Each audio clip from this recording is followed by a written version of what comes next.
This is Joseph Padoe's Apostolical Miracle Revival, bringing you the message of peace, joy, and salvation.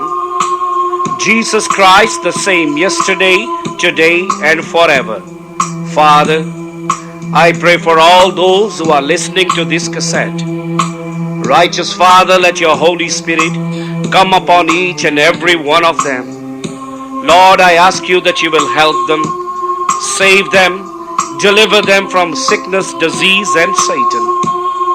Let them know the joy of your salvation.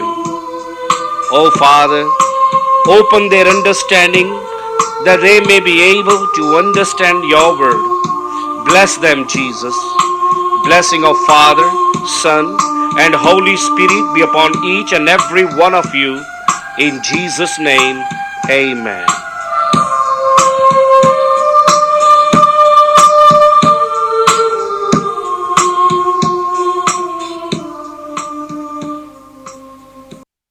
Exodus 14. Even though the Jews rebelled against God, many times they grumbled, many times they murmured, but the Lord did not take away the pillar of cloud by day, nor the pillar of fire by night, because the Lord has promised that he will never leave his people. Even Jesus said that I will be with you till the end of time.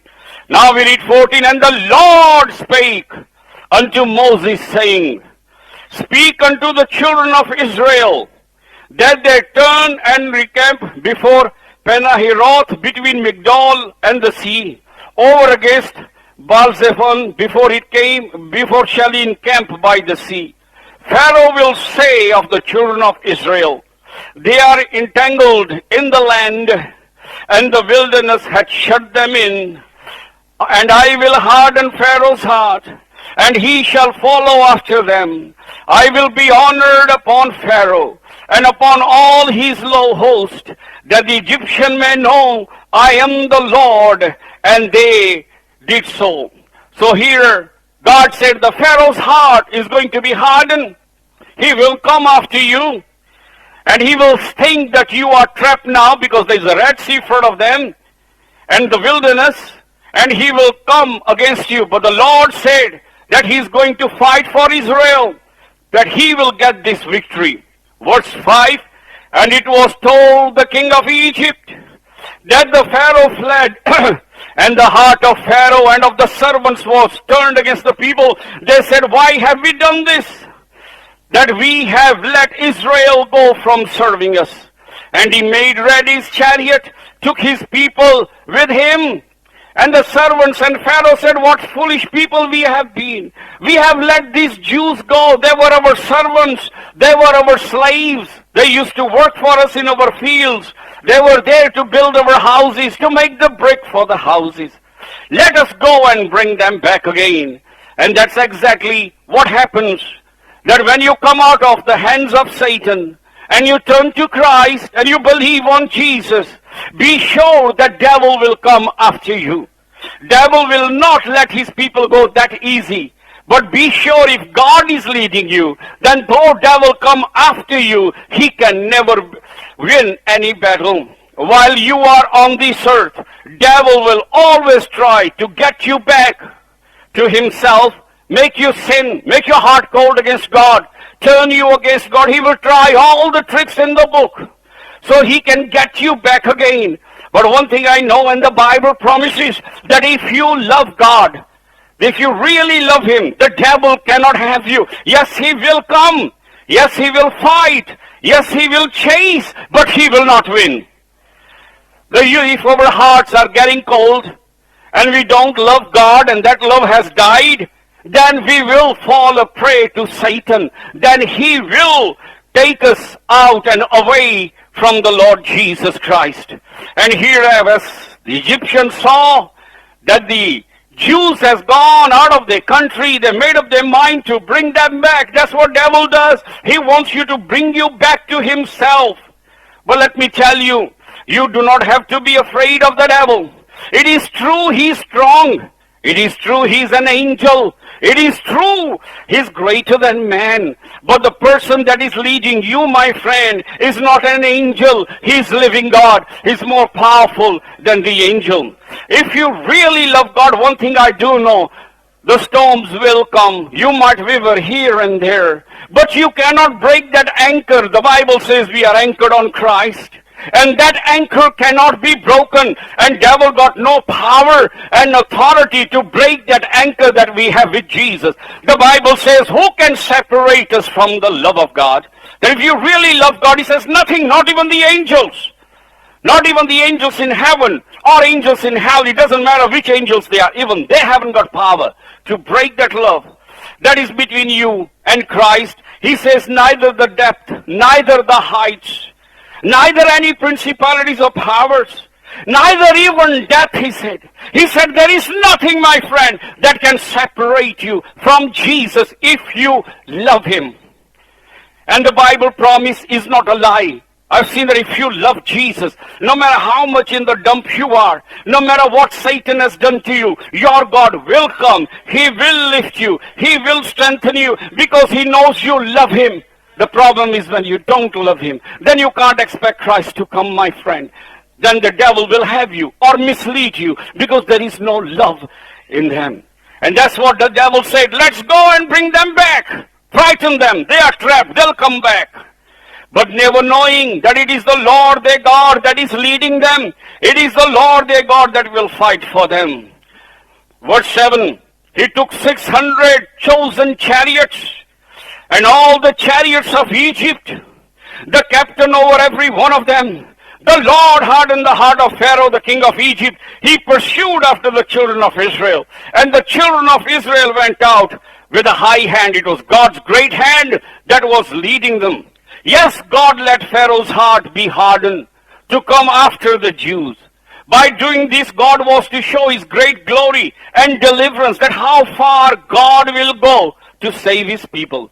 Also giving example, no matter how much determined Satan is, and he's very determined to get you back once you come to Christ. He's very determined. One thing we can learn even from the devil, and let me tell you something about devil, he won't give up. You can rebuke him, he'll go and he'll come. He'll go and he'll come while you're alive. He never gives up. And we got to take a lesson even from that. Never give up on Christ. No matter what happens, no matter if your life is hell, never give up, because in the end he will come, friend. Remember, devil, he doesn't give up. He doesn't give up, and here Christ was to show lesson that how devil will never give up. And also showing that God's army is greater than Satan. That he might have all the armies, but one God with the Jews is stronger than all the armies of Egypt. And that's what Bible is telling us, that our God is greater than all the armies of Egypt. The Holy Spirit that God has given you is more stronger than every single devil's angels which are on this planet. The Bible says greater is he who is inside you than all the devils that are on this planet, because you got the power of the living God living in you. Amen. The power of the God that created the universe is inside you. And the devil cannot destroy. He can come, he will fight, but he cannot win, because the power of the living God is in you. So we read further up, verse 9, Egyptian pursued after them all the horses and the chariots of Pharaoh, and his horsemen and his army overtook them encamping by the sea beside Penahiroth before Baal-zephon. And when the Pharaoh drew near, the children of Israel lifted up their eyes. Behold, the Egyptian marched after them, and they were sore afraid. And the children of Israel cried unto the Lord. And many times we are in that fearful state. They suddenly looked behind, and there were armies of Egyptians following them. Their swords were shining in the sun. They can hear the roar of the horses and the chariots coming closer and closer and closer to them. Yes, they were afraid.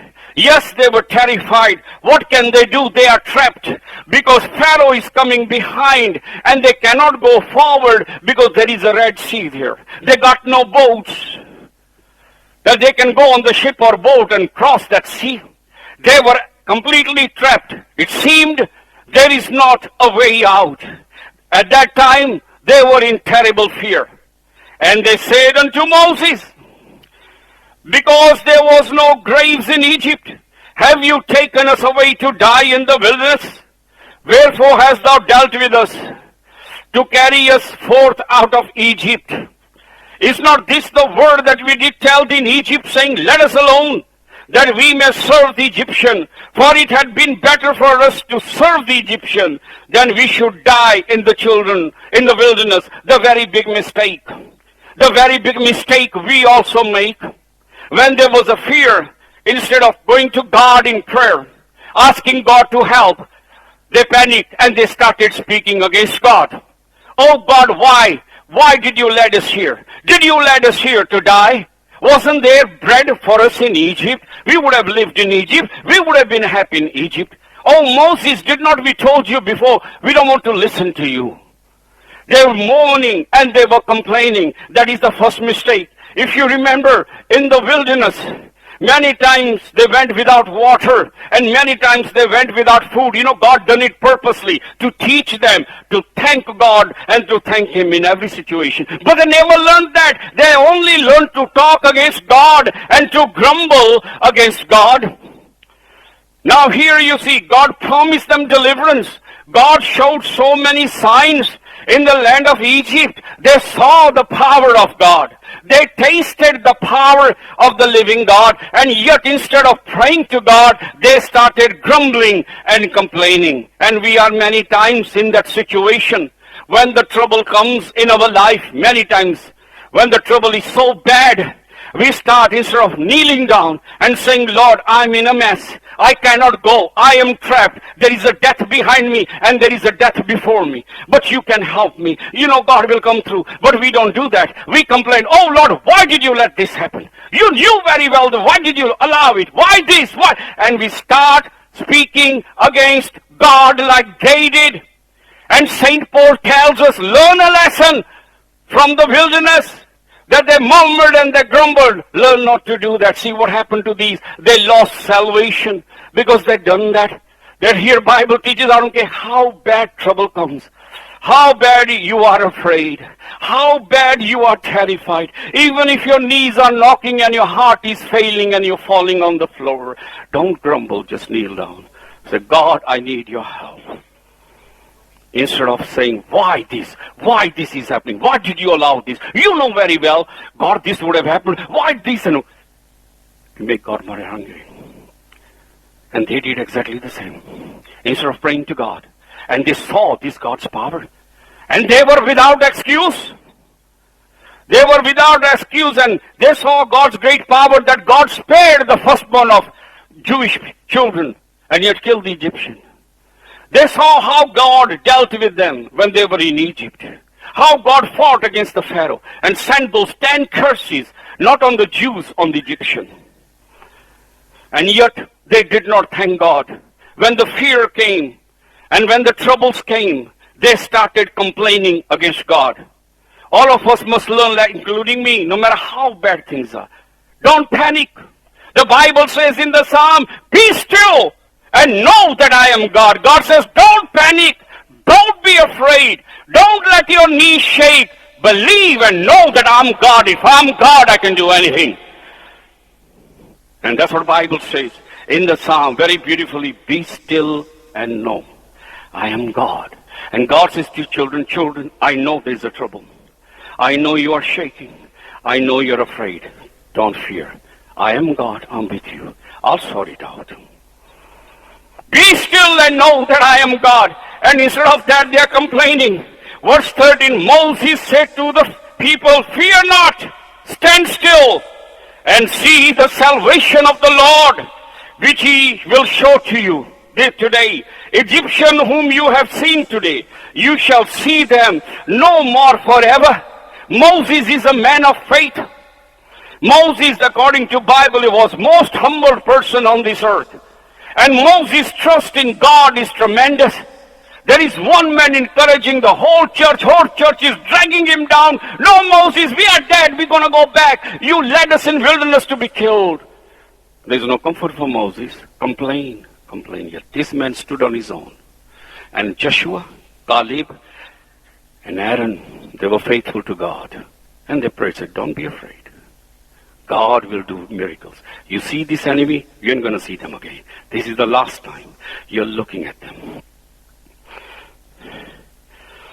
For the Lord shall fight for you, and you shall hold your peace. You don't have to fight.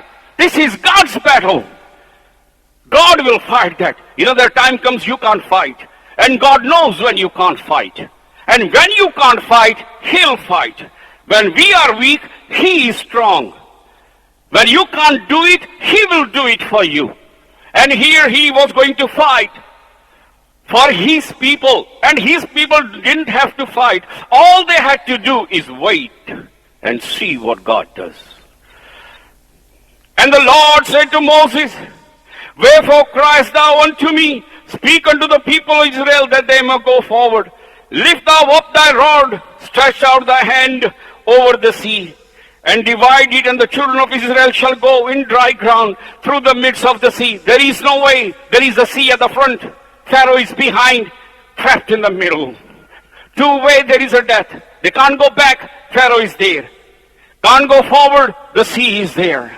And here God said, where there is no way, He's going to make a way. He says, going to part the sea. See that Red Sea, Moses? I'm going to make a dry ground. You're going to walk on the dry ground. That's what Bible says. Be still. Know I am God. That when there is no way out, you can be sure your Father will make a way out for you. In my life, I can prove that many times God made a way for me. Where I thought there was no way from the trouble, certain trouble, God always has done something that where there was no way, suddenly the way for your escape came. There was no way. There's no way forward, friend. No way backward. There are death at the front, death at the back. And yet He makes the way. And David puts it very beautifully. Though I walk through the valley of the shadow of death. Yes, you will sometimes have to go through the tremendous trouble that you are near death. Shadow of death means you can die anytime. And many times you'll go through that period. But even if death is there, He says, God is with me. No matter how bad the situation is. And David, when you read his story, been in some pretty bad situations. But God made the way. So next time, me and you, when the trouble comes and we are afraid and we feel like there is no way, remember God's word. Be still. Just rest and thank God. He is God. I don't know the way, He'll make it. And there He said, I'm going to make a way where there is no way. And behold, I will harden 17 the hearts of Egyptians. They shall follow them. I will get me honor upon Pharaoh, upon all his host, upon his chariot, upon his horsemen. Egyptians shall know that I am the Lord, when I have gotten me honor upon Pharaoh, upon his chariot, upon his horsemen. And the angel of the Lord, which went before the camp of Israel, removed and went behind them. The pillar of cloud went from behind their face and stood behind them.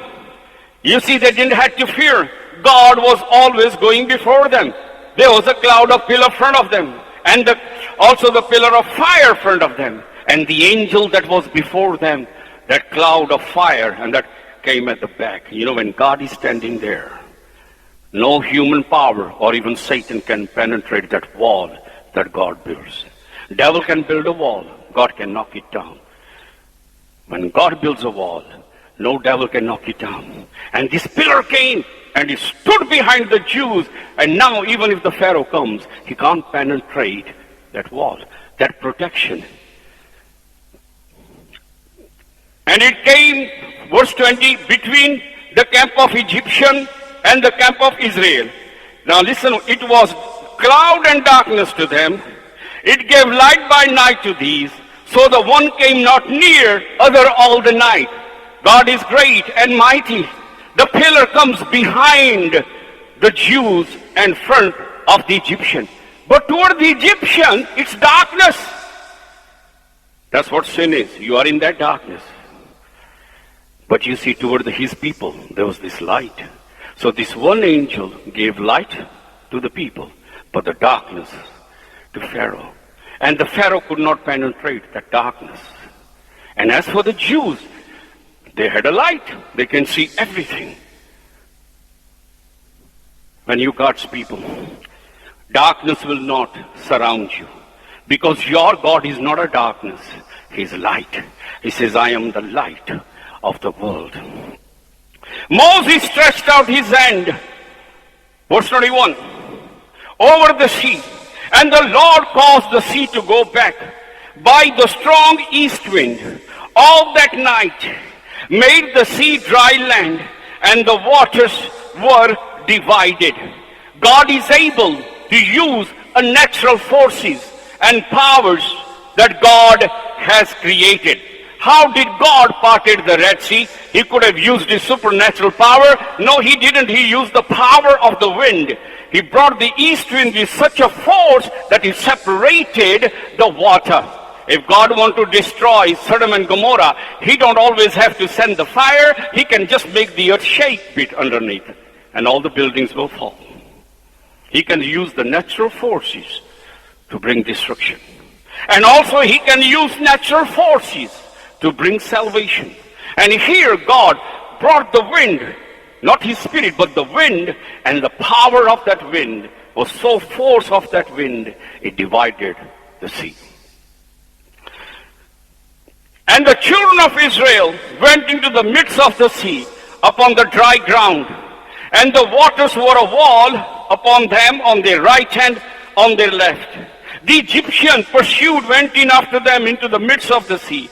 When all the Pharaoh's horses, his chariots, his horsemen, and it came to pass in the morning, watch, the Lord looked upon the host of Egyptian through the pillar of fire and of cloud, and troubled the host of the Egyptian, and took all the chariots' wheel. So they drove them heavy, so that the Egyptians said, let us flee from the face of Israel, for the Lord fights for them against the Egyptian. So there God makes the way, and the Jews started going through the Red Sea on the dry ground. And suddenly when the cloud is lifted, the Pharaoh said, hang on, let's chase them.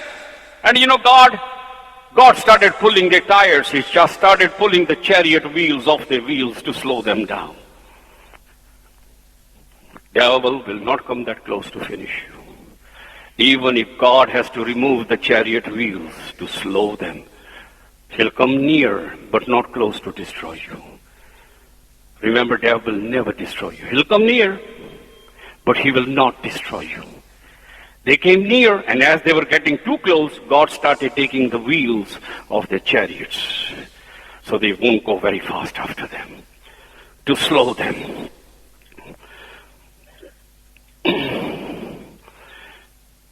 And the Lord said to Moses, verse 26, spread thy hand over the sea, and the waters may come again upon the Egyptian, upon their chariots, upon their horses. And Moses stretched forth his hand over the sea, and the sea returned to its strength. And the morning appeared, the Egyptian fled against it, and the Lord overthrew Egyptian in the midst of the sea. And the waters returned and covered the chariots and the horsemen and all the host of Pharaoh. They came into the sea after them. They remained not so much as one of them. And what happened? The Egyptians started chasing the Jew. They went over the other side. They were chasing in the middle of a sea. They realized, hang on, let's go back. Their God is fighting for them. Too late. God said, Moses, just hit the water with the rod, and all the waters came back again. And all the Egyptians, including the Pharaoh, the king of Egypt, they were all drowned in that sea. Not one of them got out alive. That's why God said, be still. Look at this trouble. Learn from them. There was no way out. God made the way. Devil started chasing. He started getting too close to finish you. God will slow him down and take his tires. But this danger will not finish you, because God is your strength. So Bible is teaching us not fairy tales, for us to be more stronger in God and trust God. And many times these troubles come. God tries to teach us to learn from those troubles, to be strong. He wants his people to be strong, because you have to fight spirits. So you got to be strong in faith. You got to be strong in patience, in trusting the living God. Verse 29, but the children of Israel walked upon the dry land in the midst of the sea, and the waters there were a wall unto them on their right hand, on their left. Thus the Lord saved Israel that day out of the Egyptians' hands. And Israel saw Egyptian dead upon the seashore. And Israel saw that great work which the Lord did upon the Egyptian.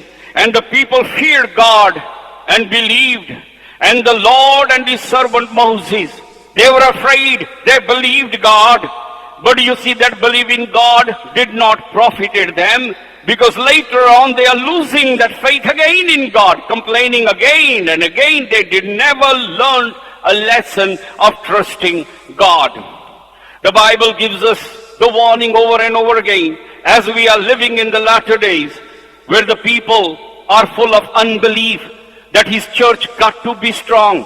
The Egyptians were drowned, the Jews were saved, but all that came out of Egypt, they died in the wilderness. Only those children at that time, was 20, over 20, survived. You know why? Because they disobeyed God. The Bible says, because of their unbelief. They saw God's power, but they kept on doubting. And we are in danger. We know God is alive. When the trouble comes, don't be afraid. Start trusting God.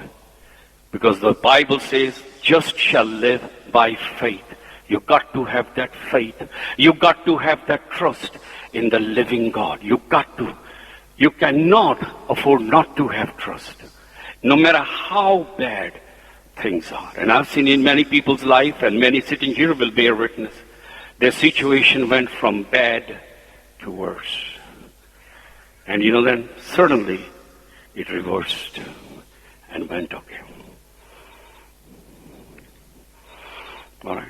Brother Pope had a cancer, bad cancer, 2-3 times. Doctor says nothing can be done. Chemotherapy seemed better, even worse, very, very bad. Kept on having faith. Went for checkup, they say shrinking now. Because things will go like that, but then it'll come back. Why? Your faith in God. You must have that faith. When the things are very, very bad, thank Him. That means it's changing. Things are changing. And when devil makes you see things are bad, say, thank you, Jesus. I know it's bad, but I think it's going to be all right. And it's going far, then the very thing is going to reverse back again like that. And you're going to be all right because of your trust in God. So don't lose trust. We know things are bad. We know we have problems because we believe in Christ. Troubles are coming from every side. But be strong. Always remember, be still. God says, don't panic. I am God. I'll sort it out. Amen. Our Father, who is in heaven, holy be your name. Your kingdom come, your will be done, in earth as it is in heaven. Give us this day our daily bread, O Lord, and forgive all our sins, as we forgive those who have sinned against us. Let's not be led in temptation, O Lord, but deliver us from evil.